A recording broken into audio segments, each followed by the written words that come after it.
thank you for joining us today for Conversations on Dress. My name is Julia Petrov.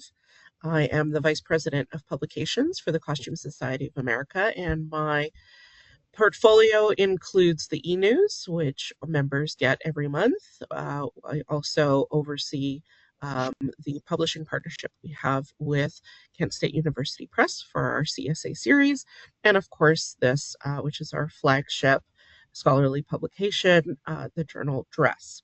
So today we're going to be talking about what Dress does, how to get published in Dress, what kind of categories we have. And so to that end, I am joined by Dr. Einav Rabinovitch-Fox, who is our principal editor, also by our new deputy editor, Dr. Sonya Abrego. And they have prepared a little presentation.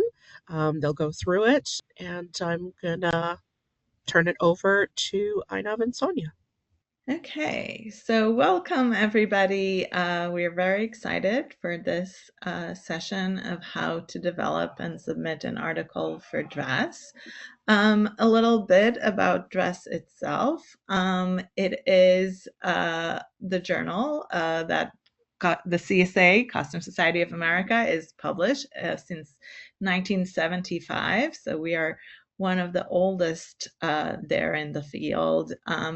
And this Dress is, we have 2 issues a year. We are published both in print and online. CSA member receives in the mail twice a year, oftentimes in October and in May, a hard copy of this issue, but articles and reviews are being published online throughout the year. Once an article is ready to be published, it is available online, which is, if you're a CSA member, you also have access to it online, and if you're not, you have access to some library, that's usually, it is run by Taylor and Francis, that's our publisher, and through their website, you have access to either open access article or to the recent issues. So the mission of the journal and Dress is really to publish high quality scholarship related to costume study, dress history, fashion studies, material culture. Our strength is in more material analysis, culture analysis of history of dress. We are, although we're welcome and open to publish things that are maybe not the most traditional thing that we serve. So don't be worried, right, about submitting articles that maybe are not completely fit with the mission.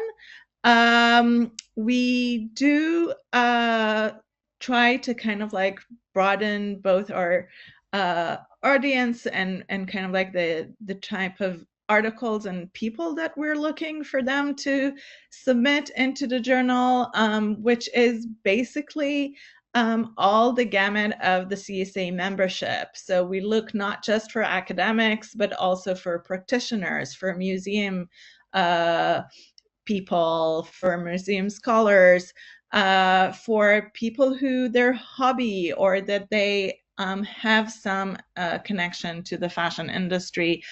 All of those are welcome to submit articles that are in the realm of their interest, of their expertise. You don't need to have a PhD to submit to our journal. You don't have to have a university affiliation to submit to our journal. You don't have to even work in some professional setting in order to submit our journal to our journal. So really, we're welcome all, just everyone who have a good research that has something to do with dress. So as I said, we are open to all kind of articles, although again, most of our the thing that we do publish in the area of interest, really including material cultural studies, dress in its many contexts, scholarship related to exhibition or to dress. We just had a special issue that really focused on exhibitions and museums. The art and design of dress, that could be focused on a specific designer or a specific item of clothing, and dress historiography or research theory, and forums for all things that shapes the field of dress scholarship, including the Scholars Roundtable that we have every year at the CSA conference. So why to publish in dress, right? So if you are from the Academy, this is part of your job, and you need to publish in order to get tenure, or you need to maintain your job, right? So so this is something that is really important for you professionally. But even if you're not in academia, there's plenty of reasons to share your scholarship among your colleagues and to advance the knowledge in dress history, and to really promote our fields, as well as getting your own line and byline on the CV. The way that, dress is maybe unique. We're not the only journal that talks about fashion history out there, but we are the only scholarly journal to print images in color.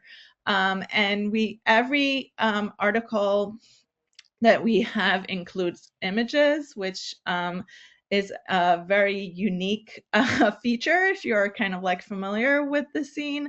And it does allow us to do more creative stuff that we'll talk about it later on. Dress is a very prominent journal in the field. It is indexed across several important databases, if that's something that is important to you. And it is ranked quite highly in kind of like, again, if you need it for professional reasons. As I said before, everybody can submit to dress. You don't have to be part of the Academy. You don't have to be a member of the Costume Society of America. And you don't have to be affiliated with any institution to submit to dress.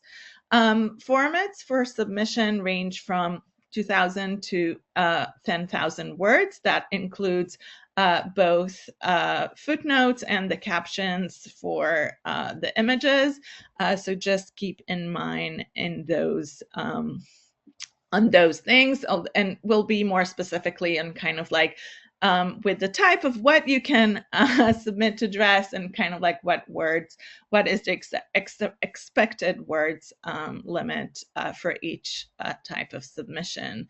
Before we tell you what we publish, we also going to tell you that dress is a peer-reviewed journal.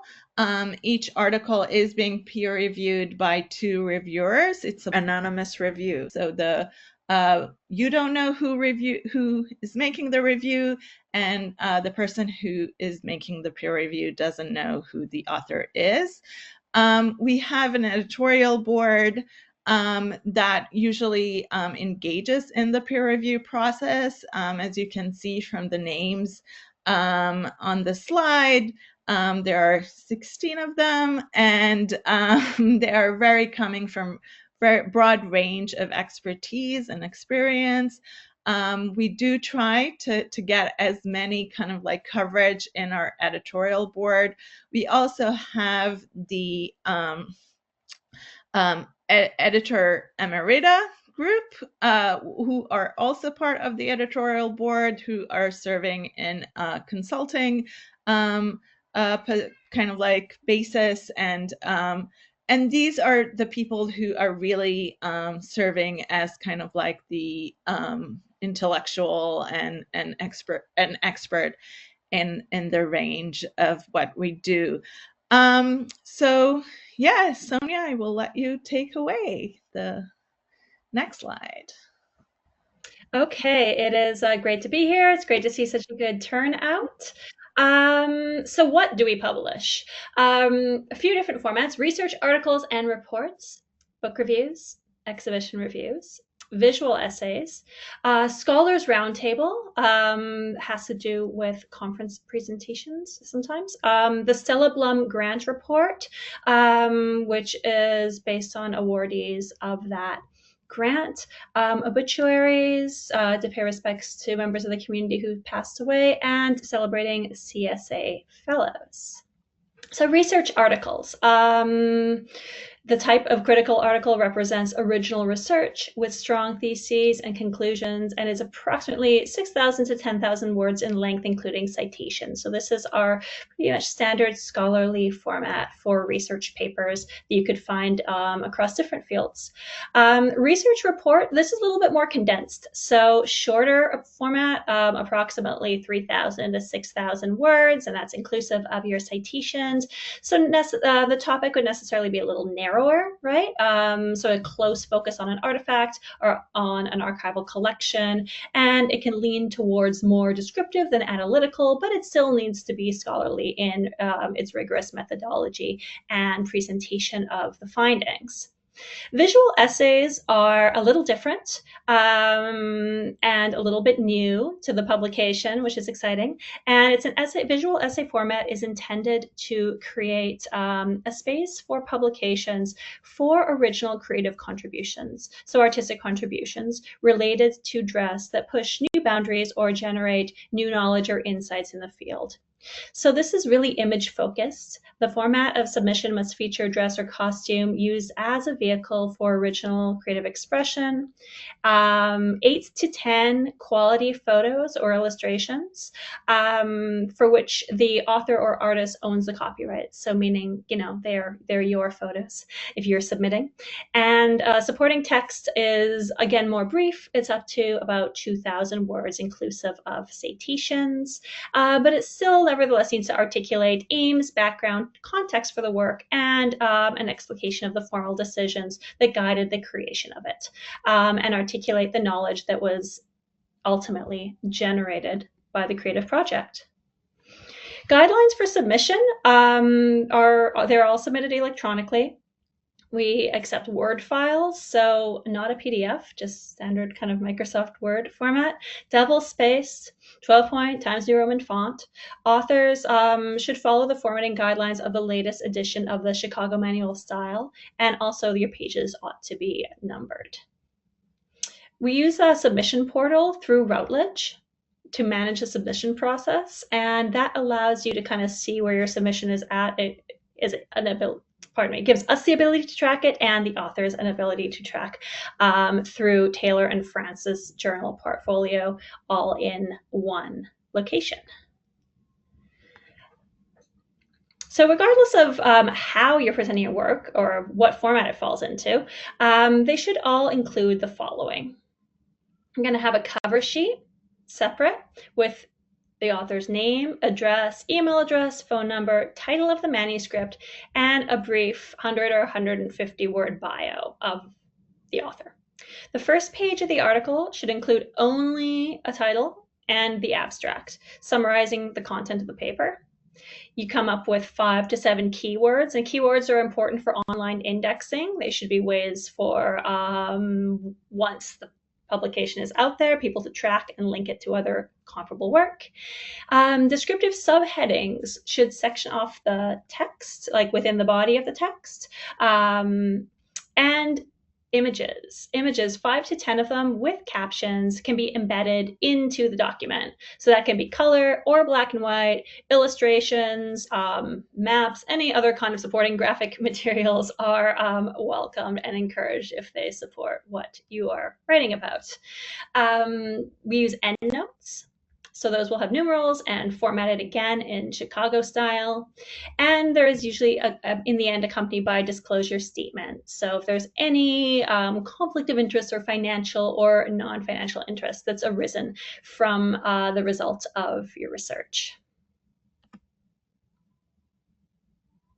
So the criteria that for review of research articles and reports. So that's the criteria that we use and the editors, when they're sent off to peer review, will use to evaluate your submission. First and foremost, does the manuscript fit the aims and the scope of the journal? Pretty straightforward, but also pretty significant. Is it a good fit for the publication? It could be a great paper, but maybe it's better suited to something else. We'll let you know right away. Significance of the subject. Is it original? Is it contributing new knowledge, new information? And pretty significantly, does it answer that "so what" question? So, meaning, does it make a point?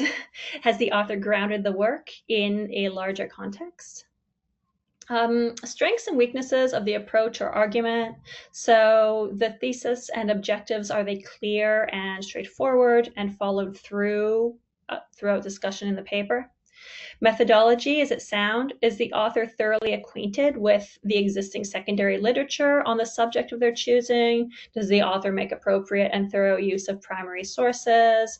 Are the figures appropriate to the text? And does the author provide adequate evidence for each claim that they're making? Clarity and organization, that's does the paper introduce the topic and develop a thesis? Does the conclusion pull together the findings of the article? And does the organization of the body of the paper, all the paragraphs, follow in a logical and consistent sequence? And quality of writing, finally, has the author, do you have a good grasp of grammar, sentence structure? Is the writing style clear and concise? If sentence structure is varied, tone is consistent, appropriate, professional, scholarly, appropriate transition maybe between paragraphs, sentence structure, all those things. Einav, did you want to Yes. with the visual? Sure. So as Sonya mentioned, the format of visual essays is something that is quite new to the journal, but we're very excited to introduce it and to kind of like bring it on your radar. As you can see from kind of like the image, the blurry image that you see on this slide, that was the first visual essay that we published about glacial fashion, or yeah, we'll define it as fashion.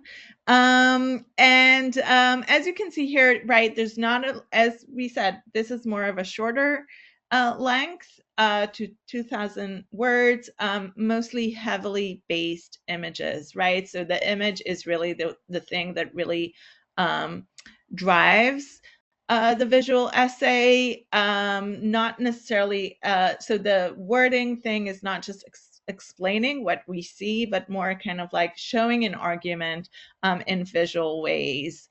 And the criteria for that, when we send it, these are also sent to peer review, and those contributions are being based on the similar criteria to the research and the articles and report. But again, it looks specifically on not just if the project present an original recorder's creative response to dress or fashion, but and that it introduces new knowledge, insight to push the boundaries, but also really to look at, is this a good fit for in terms of visuals, right?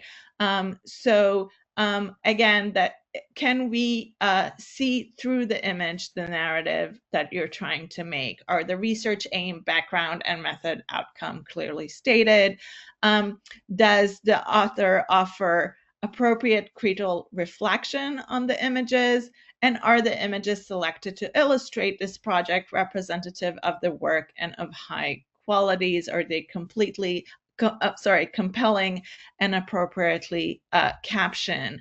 And as I said, these are kind of like maybe a type of essay that leans more towards the reflective essay, so it could be more personal in tone. So we are really open to your creative idea. If you feel that you're not it's not in your interest, or it's not something that you will do rigorously academic article and research, but is more kind of like reflecting visually driven narrative, the visual essay is the format for you. So in addition to those research articles and visual essays that goes through peer review, the journal also publish books and exhibition reviews. These are oftentimes on books and exhibitions that are happening throughout the world.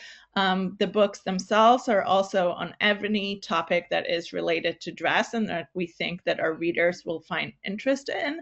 Those tend to be on the shorter side, between 10,000 to 1,500 words.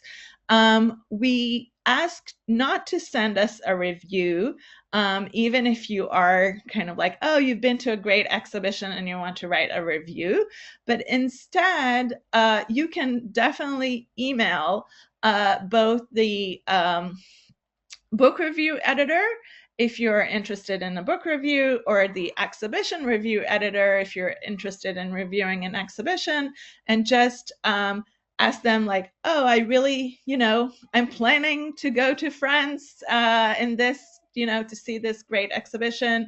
I just been to this wonderful Canadian museum and saw this great exhibition that I want to write a review to Julia's museum, and I want to write a review. Or I just read a wonderful book, or just like I want to read a book about, like, do you look for book reviewers? And we always look for them. So just instead of writing, before you write kind of like the actual review, just write to us. And we will send you the guidelines for this and everything. So if you those do not go through a peer review, they will be edited by the exhibition reviewers and eventually by me, by the principal editor. But these are not going through a peer review process. So these are something that, again, especially if you're a graduate student who are looking for a line on your CV, these are great chances to get published, which are lower stakes in terms of the amount of time and work you invest in. Again, more information and submission requirements is available on the Taylor and Francis website for dress. This is also where you can access the submission portal. It has like a green tab that says submit an article. And that will be the easiest way to do it. And on that website, there is also, and I urge you to consult it before you submitting it, more detailed instructions of how exactly to submit your article. There are very kind of like a technical instructions, but it's good to read them beforehand. It also have other instructions regarding the entire process. So after the article is being accepted for publication, kind of like things like images permissions, images captions, and the like, is also detailed in Taylor and Francis. You can always email me with questions, if you want to consult whether like this is an article that is a topic that is suitable for dress before you submitting the article. It's something that I'm happy to do and to take a look on. Any other questions that you have, my email is always there, and I'm pretty good at answering those emails. Any question that you have on the process, on articles, something that also worth mentioning is that when we do get an article for for consideration. Both me and Sonya are reading it and kind of like consulting whether it's ready to go out to peer review, and to start the process of the peer review process and hopefully for publication, or maybe it needs kind of like more work before it goes out to peer review. When we sometimes we will return those articles, not because we think they're bad and not because we rejecting them, but because we think that in order to get them to a really good stage in peer review, they need maybe a bit more work. And so there's sometimes we kind of like gonna send you back of kind of like, maybe you can kind of like, work on your introduction again a bit, or flesh out your argument more, or thinking about those couple of things before kind of like sending it out to peer review. So just don't be discouraged if you get those type of messages. It's not a rejection. It's because we think your article actually has potential, and we do want to get it published, but we do want you to get a positive and a constructive peer review, and we think it might need some extra TLC before it goes out. Do you need to be an American to submit? And I can see why that would be a question. We have Costume Society of America in the name. But as Einav alluded, I'm Canadian.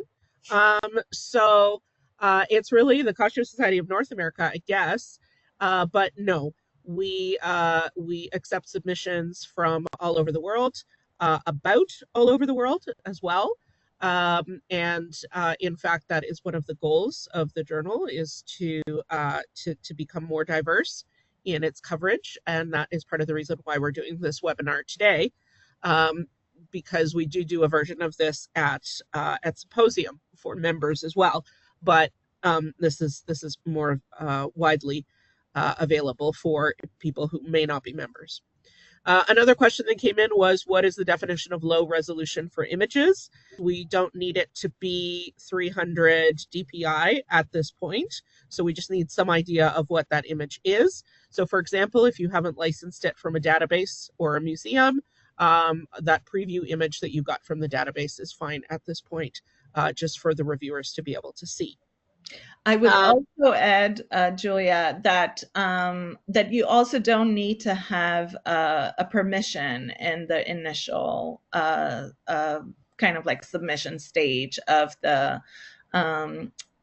article. So, right, and we know that those permissions sometimes takes a while to get, and archives are not always like the best way to communicative. So you can just put an image and kind of like put a note that you're kind of like in the process of getting the permission, but you don't have to have in the peer review process also takes time, so you don't have to have all the permissions and in fact, you might not need them, because as part of the peer review process, they might say, well, that image is not relevant, and we wouldn't want you to waste your money. Right. Exactly. So that relates to a couple of other questions that came in. One was, do you need to own copyright to the images if they're not for a visual essay? So the answer is no. They don't have to be your own pictures, but you do need permission to publish them. And Einav and Sonya can give you the kind of wording to request that if the institution doesn't have that in and of itself. So they can give you the wording for what kind of permission is required. And then there was another image question, which is, would it be acceptable if a photographer who is not the author took the photos for a visual essay and copyright form was signed and submitted? Yes, as long as you have the copyrights to publish those, it's okay. In terms of, right, we just don't want you, because the visual essays are just very, very much image heavy. We don't want you to invest like thousands of dollars in just publishing the essay, right? So we just ask for you to own, or not to own, but really to have like copyrights permission. I mean, you can also work with something that is in the public domain, for example, and have a visual essay based on that. And as of January 1st, anything before or at 1929 that was published on and before 1929 is in the public domain. So that's kind of like, we got another year for not paying for images. So that's something to keep in mind, right? There's a lot of images that are in the public domain, but what we really care about is that we have the permission to publish them in the manuscript, in the journal. We had a quick question about the Taylor and Francis website for dress. Is the link available through the CSA member portal? I believe it is. It is. It's certainly available on our public website as well. And it is an external link. And then there are some content questions, which I will let you guys answer. Diana is asking, would the journal be interested in a process article, as in how I developed a fashion history business, with photos from the fashion items? Sonya, do you want to answer That sounds that? really interesting. I mean, I would have to know a little bit more about it, but that it sounds like you're creating. I know you dropped the link in there. I'll just have a chance to, I didn't have the chance to look at it, but it sounds like you're creating an archive or a reference archive that could potentially be the subject for a research report. The shorter form 3,000 word type submission, because it sounds like interesting work and a different kind of access. I'm just to say also that I think again the idea is for every research report or articles, right, is to be with an argument, right, and so something that will appeal to not just kind of like to describe something, but really to have something and more of implications that other can kind of like also be used. And I think that's something that can be of interest to our readers and members. But again, it needs to be, you know, that other people can say, oh, it's nice, right? It's what Sonya kind of like referred as the so what question of kind of like, okay, this is kind of like a nice story, but why is it important, right? What can we learn from it? That I think needs to be part of it. Privileged preview information from the VP of Publications, but we are hoping to start a series of feature articles about our members and activities and things about the wider field of costume that might interest our members. So if you're not interested in maybe there isn't enough so what for a more kind of scholarly thing, maybe that would be more of a venue for you. So do feel free to email me to hear more about that. Sonya, did you want to add something, or can we move on? Good. Okay. There is a question for exhibition or book reviews. Does it need to be a current book or exhibition? In terms of exhibitions, we do, I mean, oftentimes the exhibition reviews that we publish is not like current, right? By the time, because we're only publishing 2 issues a year, by the time the review is out, oftentimes the exhibition is no longer, right, even on view. So in that sense, like, you don't have to kind of like review it on the first day of it opening to get to our deadline, but we do ask for it to be kind of like a year or 2, right? Not like a review about an exhibition that happened 30 years ago. And the same thing goes with books. I mean, books can be 2-3 years old. There's like more of a kind of like a leeway in terms of the timing, because books just have longer shelf life, but again, not something that has been published 30 years ago or even a decade ago, but more of like newer books. How do we get more information about visual presentation submissions? So we do have, as I said, both in the Costume Society of America and Taylor and Francis website, there's more detailed instructions of how to do visual essays and any other kind of even research articles and reports. So those can be found in the Taylor and Francis website. And you can always email me and we can chat about that and kind of like think it over. Yeah, that category is new, and so we don't have a ton of precedents that we can kind of send you to look at. But it was intended to be for people who do things like wearable art, maybe designers like stage or film designers who are working through process, people that might be working through process in other ways, reconstruction, for example, and maybe artistic interventions as well. So a huge variety there for people to think about for the visual submissions. And again, we publish in full color, so that's the benefit. Is it all right to submit a paper on a topic that I've presented on in the past, but at a non-CSA conference? Sonya? Yes, the short answer is yes. If it is original research that has not been published before, you're free to submit. Can there be submissions about hair and how it enhances stress or social status in history? So we actually, the CSA series has a book that was published last year about Black hair. And there was a review of it in this latest issue of Dress. So if that's something that's of interest to you, please do check that out. But Einav and Sonya are nodding, so I'll let them answer for the rest. Yeah, I mean, despite our name, Dress, right, we do look at fashion in very much kind of like the expensive meaning of the term and the word.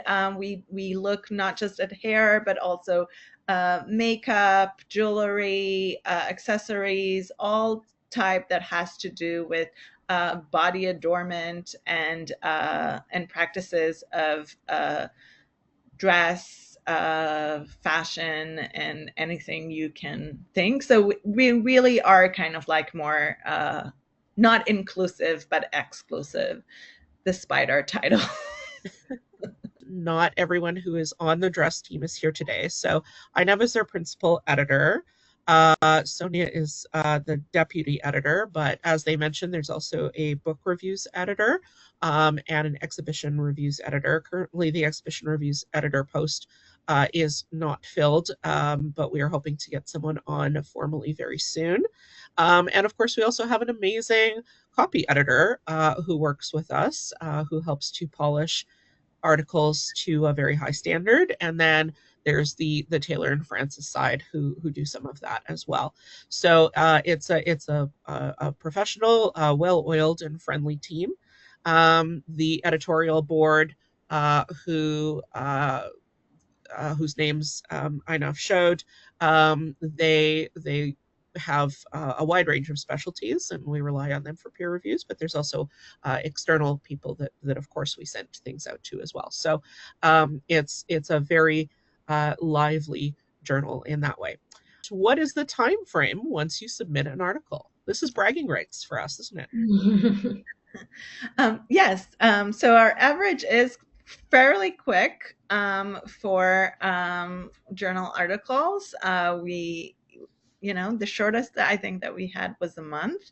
Although not always, but I think we can aim to 3 months or something, right? It really is dependent on how many rounds of reviews you will need to do. Sometimes, if you have a great article that both me and Sonya are kind of like, oh, this is wonderful, and we're sending it to reviewers who are really, really quick. And in 2 weeks, they're returning us, oh, this is like a great article. You can just, have minor edits and this can go online. That will happen. Sometimes, as I said, articles need some more TLC or more work on them. Sometimes they get more than one review, kind of like a round of review where it's being sent to peer reviews, go back. You're making changes, and then you bring it back. So, but I think our average range is about 3 to 4 months for an article to get published from moment of submission. It really depends, both on kind of like the timeline, both of yourselves, but also kind of like of the peer reviewers, who are sometimes, have tighter schedules, and be also dependent on their gracious time. So, but we're very much one of the quicker turnarounds in terms of academic journals. So if it's something that you feel is a very timely thing, it is more likely that it will get published faster in Dress than it may be in other journals. A related question is, how many reviewers read and rate a submission? This is a trick question of sorts.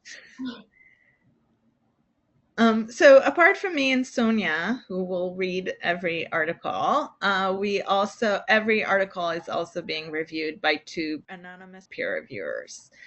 So at the minimum, you have 8 eyes who are really good at really bad at math. 8 eyes who will look at your manuscript. Sometimes we feel, depending on the reviewer, of kind of like the reports that we get, that we might send it to another reviewer, or that we want to have another consultation. But the typical is Sonya and I, and then 2 more reviewers. And then, of course, once if it gets accepted for publication, then it gets read many, many more times by Sonya, by Einav, by the copy editors, and so on. So there's lots of people who are involved in helping you bring forward your best work. And I should just clarify, after our stage, I have and myself, when we are selecting the reviewers, that's when we're taking into greater consideration where their level of expertise and what their specialty is, and to align that with the kind of work that you do, to make sure that your submission is going to a scholar, or an academic or practitioner who has that expert knowledge in a field that might not be perhaps my or Inav's expertise. So that's why it's a little bit more extended. But as was just said, considering the number of busy people's schedules that these things pass through, it does happen relatively quickly, and with good results. So. And we do recognize that it is a small world, so there is a small chance that people might possibly know who is working on this. And so, as with every other peer review process, there is a disclosure that has to happen, saying that no conflict of interest would occur. Right. And that's also part of why me and Sonya needs to know who you are, because we do tend to kind of like, we won't send it to your advisor or to, someone in your department, for example, right? So kind of like to know kind of like who you are will help us also to kind of like mitigate those conflict of interests that can occur. Couple of related questions on timing. The more general one is, are articles accepted year-round or only at specific times? Year-round, and unless there are, we're not often, but sometimes we do publish special issues, and they have their own submission deadlines. But if it's not for a special issue, we do accept them year-round and publish them year-round. And again, as Einav said, articles get posted online before they get printed in person. Hard copy. In print, yeah.